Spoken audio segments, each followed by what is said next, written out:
आजको भिडियो चाहिँ यो पोटा फिल्टर कसरी साफ गर्ने र एस्प्रेसो मेसिन चाहिँ कसरी साफ गर्ने भन्ने विषयमा छ। धेरै साथीको जिज्ञासा पनि थियो र यो कसरी साफ गर्ने सर हामीलाई चाहिँ भनिदिनु पर्यो भन्ने कुराहरू गर्दै हुनुहुन्थ्यो। त्यही भएर आज चाहिँ मैले उहाँहरूको लागि यो भिडियो लिएर आएको छु है त। मेसिनको यो स्पेसल्ली यो साफ गर्ने पाउडर हुन्छ हैन। ल हेर्नुहोस्, खोल्ने एकदमै सजिलो तरिका छ। यसरी लिने अनि चाहिँ यहाँबाट टक्क गरेपछि खुलिहाल्छ। ल हेर्नु त यति कालो भएको छ। अहिले चाहिँ यसलाई चाहिँ म रिमुभ गरेर देखाउँछु कसरी क्लिन गर्ने भनेर हैन।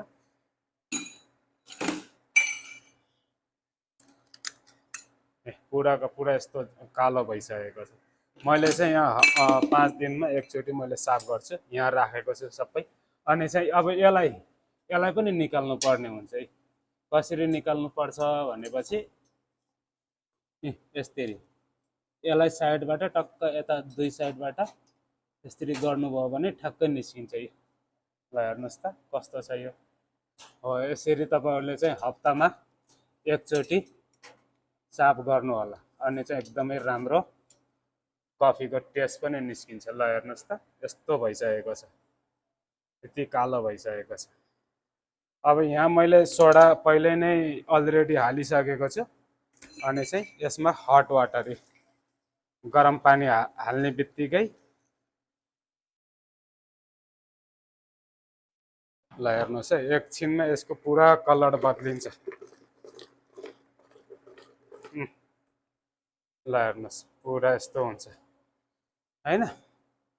त्यहाँदेखि पछि चाहिँ यो ब्रसको सहायताले कसैले यो ब्रस युज गर्न सक्छ, कसैले यो ब्रस युज गर्न सक्छ। मलाई चाहिँ यसमा ज्यादा कम्फोर्टेबल लाग्छ र यसलाई हल्का पहिला पानी उगरे त्यहाँदेखि यसरी एकदम क्लियर तरिकाले।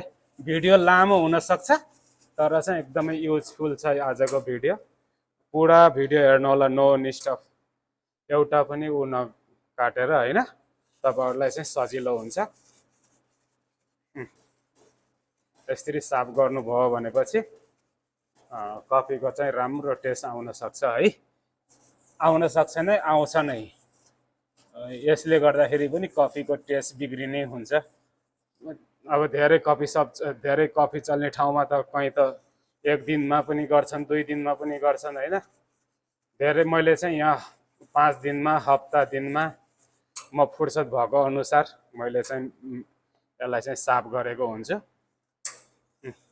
यसरी साफ गर्नुभयो भनेपछि तपाईहरुले चाहिँ हप्तामा राम्रो हुन्छ एकदमै।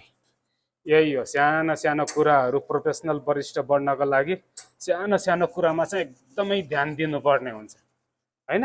आँट लगाउनै मात्रै होइन कि यस्तो मेसिनको बारेमा पनि नलेज राख्नुपर्ने हुन्छ। धेरै साथीहरूले पनि मेसेज गरिराख्नु भएको थियो, ल यसको बारेमा पनि भिडियो बनाइदिनु पर्यो सर भनेर।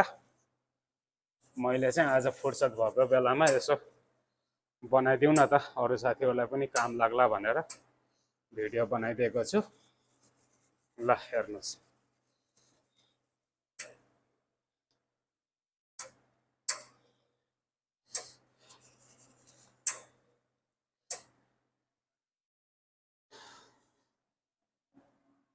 अहिले चाहिँ तपाईहरुलाई म पुरा यो क्लियर भइसकेपछि म तपाईहरुलाई चाहिँ भिडियो बना। अब यहाँ यति धेरै यहाँ कालो दाग छ। यही गरम पानीमा नै यसरी उ गरेर तपाईहरुले यो सफ्ट ब्रस हुन्छ हैन, अर्को ब्रस चाहिँ नलगाउनु होला, त्यसले चाहिँ फेरि दाग बसाल्न सक्छ यसमा।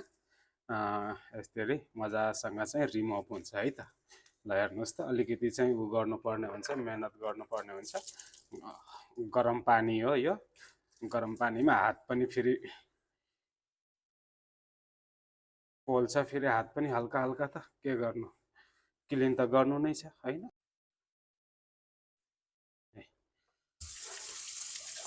यसरी साफ गर्नुभयो भने मजासँग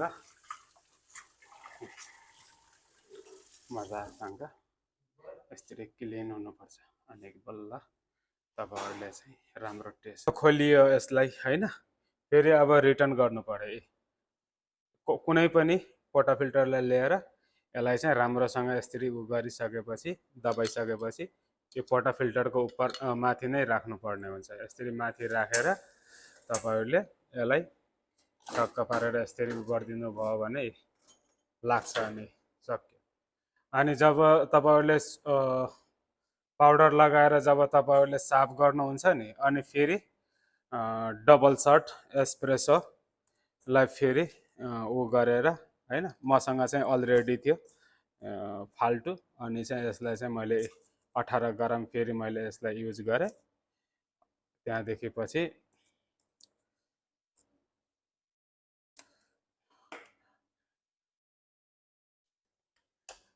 एक सर्ट एस्प्रेसो चाहिँ फ्याँकिदिनु पर्ने हुन्छ